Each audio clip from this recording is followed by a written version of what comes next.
L'arrestation de Mère Ephrem pendant l'occupation allemande en 1941. Le 8 septembre, jour de la fête de la Nativité de la Sainte Vierge, un peu avant 7 heures du soir, un commissaire allemand et son interprète se présentent et exigent que Mère Abbesse soit laissée seule avec eux. Interrogée, Mère Abbesse eut la conviction que l'arrestation était déjà sanctionnée en haut lieu. Le commissaire à Mère Abbesse: « Vous allez nous suivre, madame, et sans retard. » La communauté, qui sortait du chœur à ce moment-là, où il y avait eu bénédiction du Saint-Sacrement, fut dans un grand émoi en apprenant l'arrestation et le départ de leur abbesse. Mère Prieure suit hardiment, demandant à ces messieurs de partir à la place de Mère Abbesse, vu son âge, 75 ans, et son peu de santé. Ils n'acceptèrent rien. Et la chère mère, bien émotionnée, et à une heure indue, 10 heures du soir, accompagna la mère abbesse au grand portail, n'ayant que le temps, en passant au milieu de la communauté éplorée, de lui dire au revoir. À la porte de sortie, elle pressa sur son cœur notre chère mère prieure, plus morte que vive, et elle entendit ces messieurs demander à la mère abbesse si elle voulait monter en auto ou en sidecar. Celle-ci répondit sans émotion: « Je sais ce que c'est qu'une auto, mais c'est la première fois que j'entends parler de sidecar. Faites donc ce que vous voudrez. » Une de nos sœurs tourières, sœur Philomène, qui avait réussi à accompagner la mère abbesse, vit un de ces messieurs la mettre dans une espèce de panier, le sidecar sans nul doute.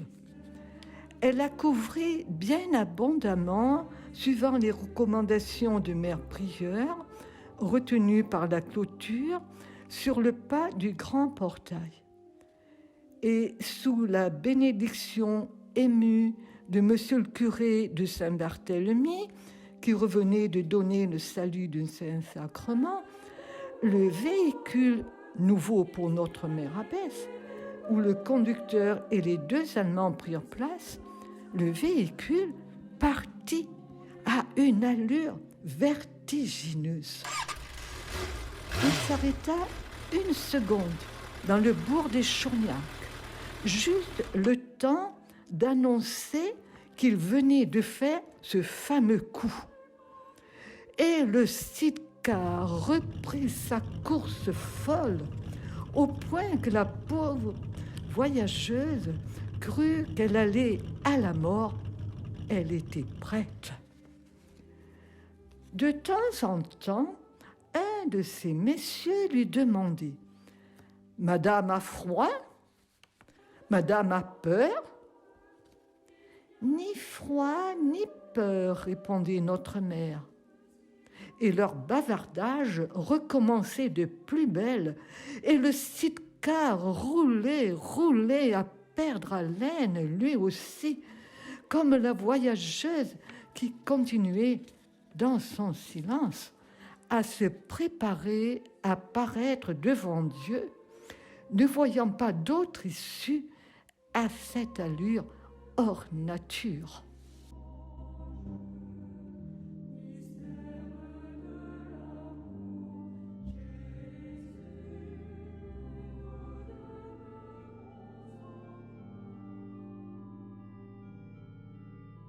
Il était 11 heures lorsque le sidecar stoppa à la grille d'entrée de la prison. Le garde-chiourme, avec son trousseau de clés, était là.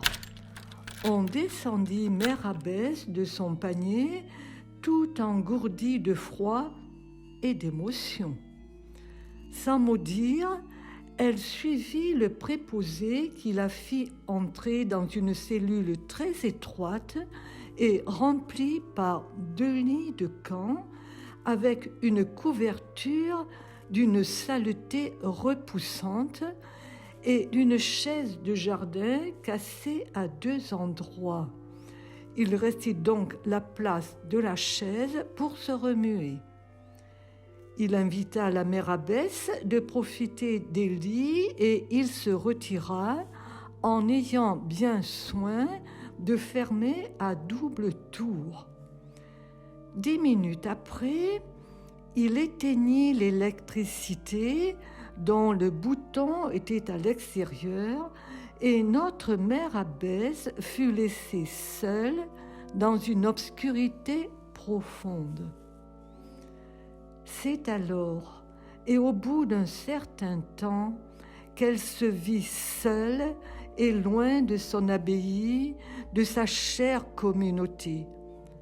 Ce n'était pas un rêve qu'elle venait de faire, non, mais vivre des moments si tragiques comme son arrestation, son enlèvement du milieu de ses filles aimées, sa sortie de la clôture sous le regard douloureusement ému de notre chère mère prieure, le départ, le voyage à l'allure vertigineuse, l'arrivée et son incarcération. Alors, elle fut envahie par une stupeur profonde.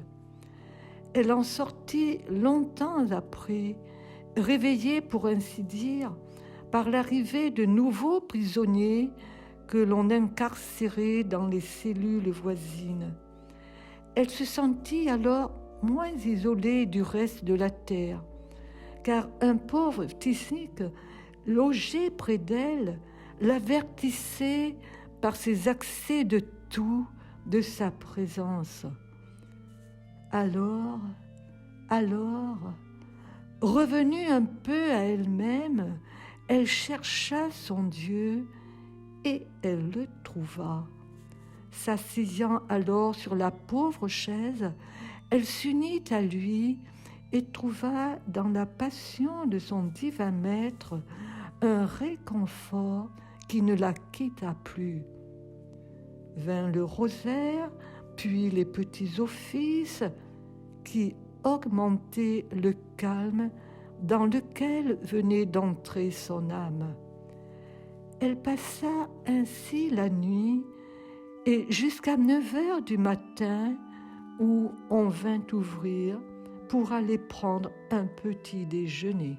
La matinée se passa en prière pour notre mère et l'office divin, puis la réflexion et la vue plus nette de sa position, et surtout son éloignement de son cher monastère. Notre mère se demandait comment les choses allaient tourner. Lorsque la clé grinça, il était 5h du soir pour aller comparaître devant le tribunal, ce qui ne l'émotionna pas. Elle reçut brutalement l'ordre de prendre son sac, car elle ne devait pas revenir. Allait-elle rentrer au monastère ? Elle en doutait. Si notre mère abbesse ne sut qu'au dernier moment qu'elle devait aller à la commandature, la ville de Montpont, par contre, avait dû être renseignée à temps pour se ranger sur le parcours de la prison au tribunal, car au grand portail de la prison, où avait stoppé le sidecar l'amenant de l'abbaye, elle se trouva avec plusieurs dames de la ville qui venaient pour l'accompagner. Il fallait se hâter, car on devait prendre le train à 7h30 du soir. Voici enfin le train. Il est près de 9h.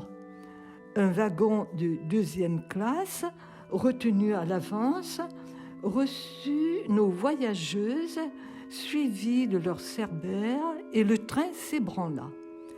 1 heure après, où, en descendant, le gardien les remit à celui qui devait prendre la responsabilité des 2 prisonnières, signa cette remise et les amena à la grande commandatur de Lisbourne, installée à l'Hôtel de France.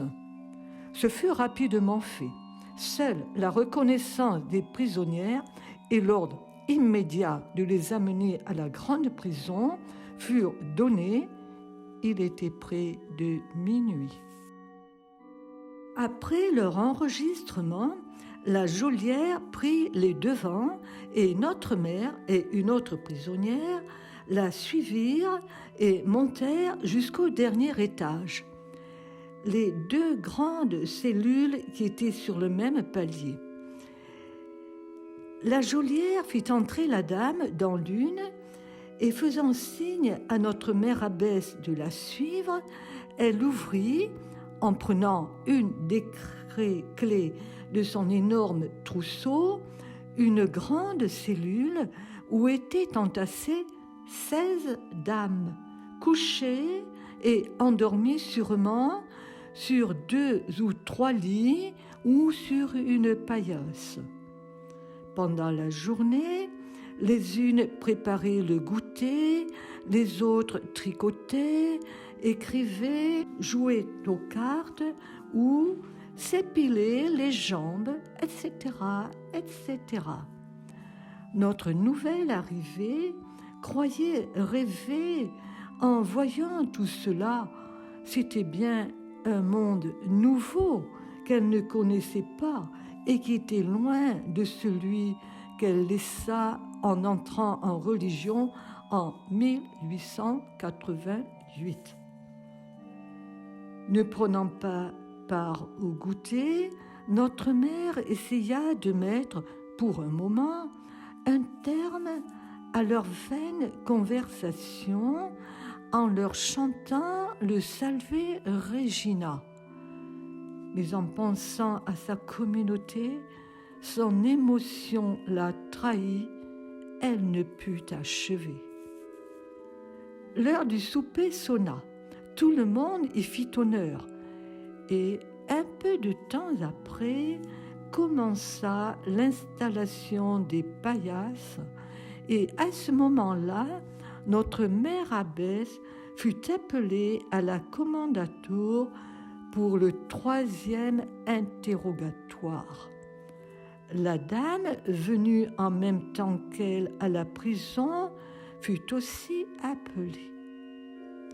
L'interrogatoire fut terrible. Il ne savait pas un seul mot de français, mais à son air, à ses gestes, on sentait un homme courroucé. Les 2 prisonnières revinrent, bien accompagnées de leurs gardiens, fusil en bandoulière toujours. Joyeuse émoi à la prison, la mère revient. 1000 questions lui furent posées à la fois. Combien de jours? Combien de semaines? Il fallut satisfaire un peu tous ces grands enfants et penser à aller prendre un peu de repos. Chacun se coucha, chanta ou causa jusqu'à vers 22 heures où le silence complet régna enfin. Depuis longtemps déjà, les clés avaient grincé dans toutes les cellules. Seule notre mère abbesse ne put, en cette 3e nuit, trouver un sommeil réparateur.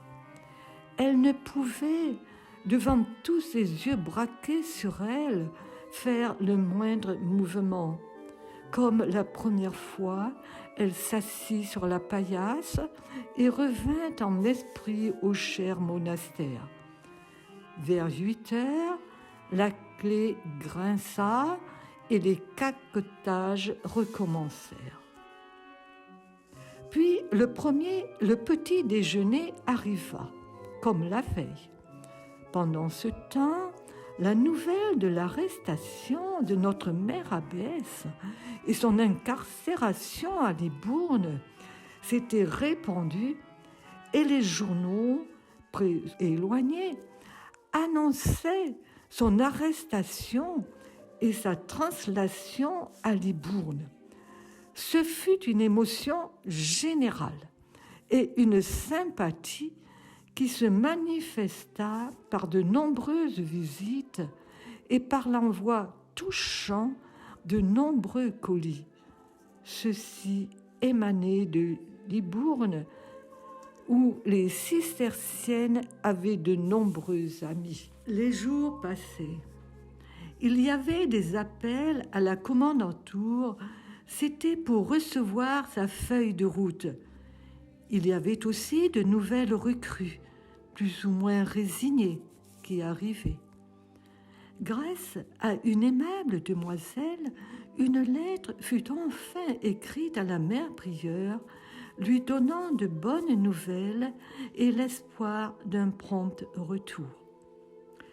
Le lundi 15 septembre, 8e jour après la sortie brutale de son cloître aimé et béni, notre mère, en se recueillant et en revoyant ces 8 longs jours passés loin de ses chers enfants, se demandait si l'épreuve serait encore de longue durée.